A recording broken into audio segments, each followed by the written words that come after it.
Hello, Tommy. This is for you, bud. Use it well. I'm at Debbie's house because some of the stuff I'm telling is on me, and there's no way I could let Kay see this. I don't want to get myself in trouble. Anyhow, to get this thing going, the Bunch clan first met the Douglas clan in 1967, the spring of '67.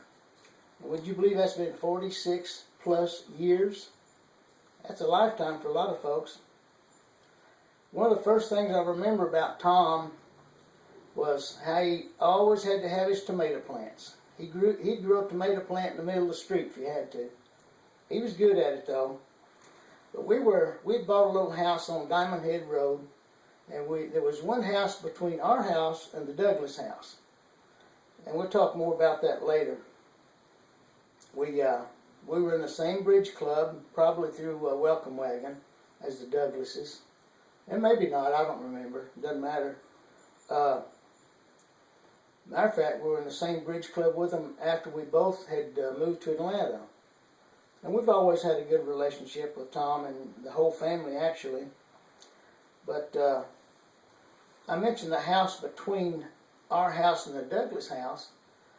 There was a lady that lived in that house, and we got it from a very reliable source that she liked to sunbathe in the nude.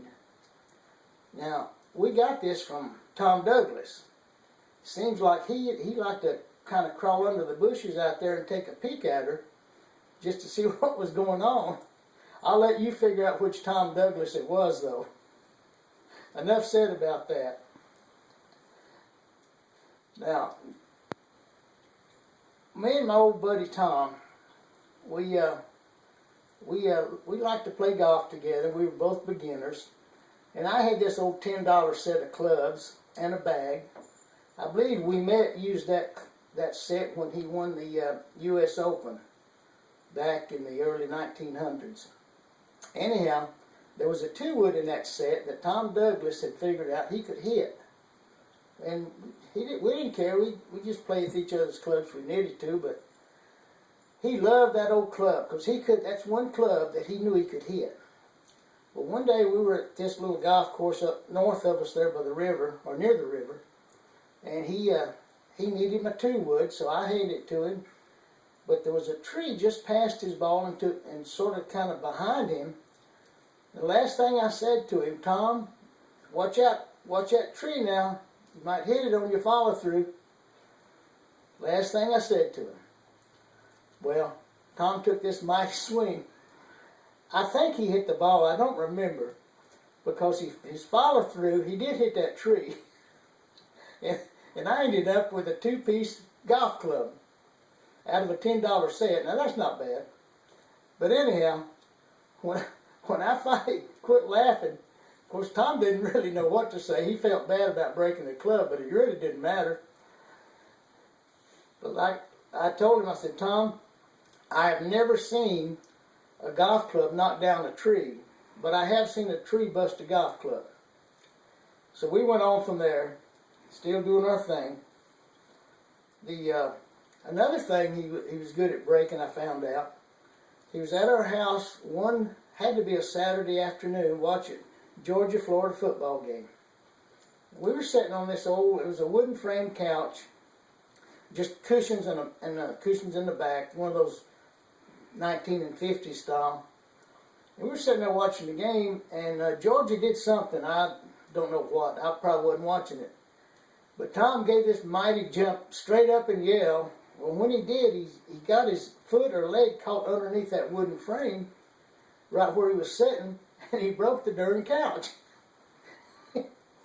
So I guess you see a pattern starting here. Tom's good at breaking stuff. Well, he was. Problem was he couldn't fix anything. I had to go fix it for him. But carrying on from there, another thing that really stands out in my memory of Tom Douglas was the time he got the vasectomy done. Those who don't understand that's being neutered. Of course, he needed to be. This was after Beth was born, better known as Redbird. Well, Tom had the procedure done. Doctor told him, just go on home, take it easy the rest of the day, and tomorrow you can go back to work. Just don't lift anything heavy. So Tom did. He went home. He was sitting around the house, and I guess later that day he kind of got antsy and he thought maybe he better go check that big operation. So he walked into the bathroom. Now this is his story. He's told me this.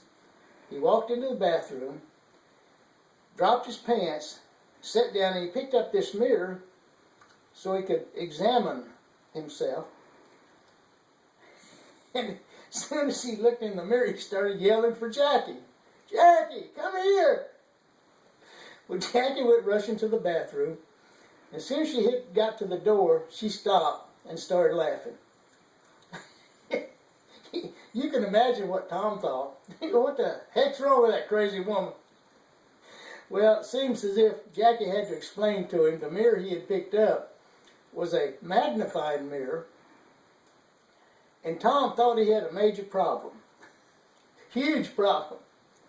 It was just a mirror. But Jackie had explained it to him, and he was okay after that. But when he told me about it, and Tom was good at telling stories, I told him, I said, Tom, I don't believe I told that one. Not on myself anyhow. But that's the vasectomy story. Then a couple of items happened after we had both families had moved to Atlanta. The first one was the community the Douglases moved to had a community pool, and they had a key to the gate. So they invited Kay and I down to go swimming one time. Frank and his wife were there. So we went over there, went in late one evening, I guess, and we were the only folks there. And just piddling around in the pool. And one of the fellers, you can probably guess who suggested it, that we swim in the nude. Well, of course, the women were dead against that. I wasn't too interested in it myself, to be honest with you. So Tom and Frank, in the pool, took their trunks off and laid them up on the side. And they were out there acting like a couple of 6-year-olds playing. I guess they were enjoying it. I don't know. I was just watching. Anyhow, one of the gals decided, well, they can't leave their trunks laying there.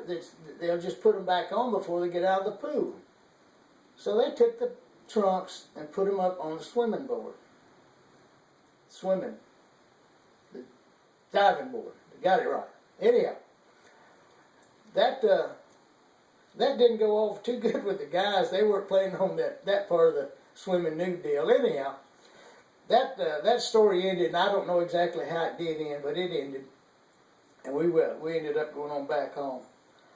And another thing happened. Let me put my cap on.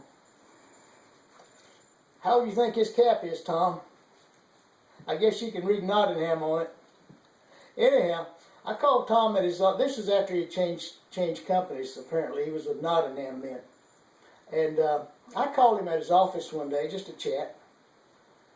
And they looked high and low, wide and thin. They looked every place. They could not find that boy. I said, well, just leave him a note to call me. And later, I guess that afternoon, he called me. I said, Tom, where in the world's this hiding place you got? I got to find me one like that. I wasn't hid. I was outside tending to my tomato plants. So there you go again, old tomato plant Tom. He loved to grow his tomato plants. But I believe I left a note on my desk and said I'd gone to the toilet or something. Anyhow, that's pretty much, well, no, I could tell you a couple of stories about our fishing trips to the Everglades. But I think I'll save those for his 90th birthday. I think we can handle it then, Tom. But there is one other thing I'd like to say. Tom and the whole family has always been good friends of ours. And I think one of the things that really cemented my relationship with Tom, not that it wasn't already, but I think I mentioned he was with Junior Achievement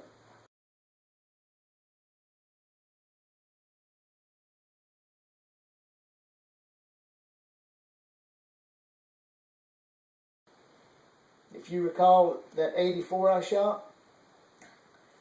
Anyhow, Tom came down and said that one of his volunteers that helped him at JA had asked him if he would be interested in changing jobs and going to work for them, the Glidden Company. And Tom wanted my input on what he should do. Now, if that isn't a friend, asking a friend for some real hard, good, long-lasting advice, I don't know what is. But that told me that Tom Douglas thought one heck of a lot of me, and in turn, I also thought a lot of Tom. Still do, always will. And with that, I'll say, good friend Tom Douglas, happy 80th. I hope the whole family is well. And by the way, we need an updated group family picture. The one we have is getting kind of old, and it's outdated because there's not near as many grandkids and great-grandkids as there should be. So with that, I'll say happy birthday and wish all of you well. Goodbye.